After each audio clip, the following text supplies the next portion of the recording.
we're going to set up your workspace for watercolor. You want to have 2 pieces of construction paper that you have from your kit.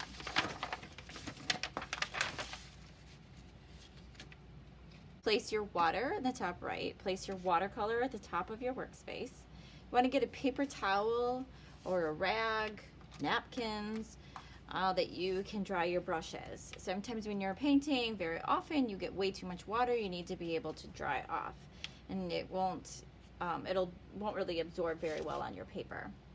All right, and then you need your brushes. While you're working, keep your brushes in here. Get a piece of your cardstock paper that you have in your kit. In your kit, there are multiple papers.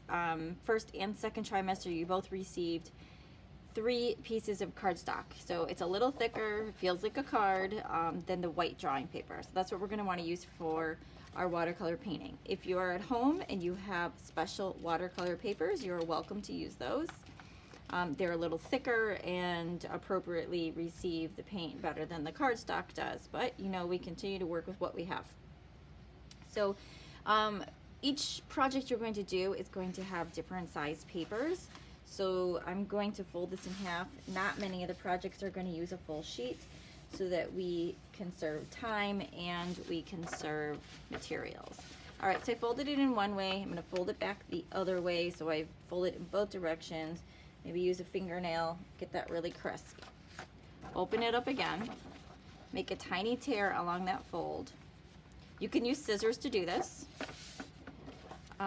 Or you can try this technique where you put your fingers up to the fold, and I'm pressing down on the paper, and then I'm a righty, so my right hand is pulling sort of at a diagonal towards me, so that I'm pulling this away. So pressing down with one hand, and the other one is pulling to get this rough edge, which is kind of nice. In printmaking and watercolor, a lot of people like to have that rough edge. There's even special rulers that you can buy that you can pull up the paper and the edges make it fuzzy. It's called a deckled ruler, a decal. At the end of your session, wash your brush. If it got really dirty, you might need to go to the sink, but usually when I work with watercolor, it's not like it all gets stuck in the bristles. So wash it off, dry it, make sure that the bristles keep their shape, nice and pointy, and you want to make sure that when you let them dry, they dry flat or facing up. You definitely don't want to drop them into your bin and then push them down in any way like that, right? If you put it in the bottom of a cup, it's going to smash them and that'll ruin them. So the next time you go to paint, it's going to be really frustrating because you're not going to be able to make the lines that you need. So you can store these in your folder from school.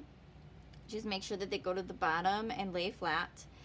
Or maybe you have your own area at home that you like to keep them. I prefer to keep my bristles upright as long as they are dry enough. They can go upright. If you have a ton of water in here and you go like that, the water gets down in those bristles, and that's really not the best way to keep your brushes.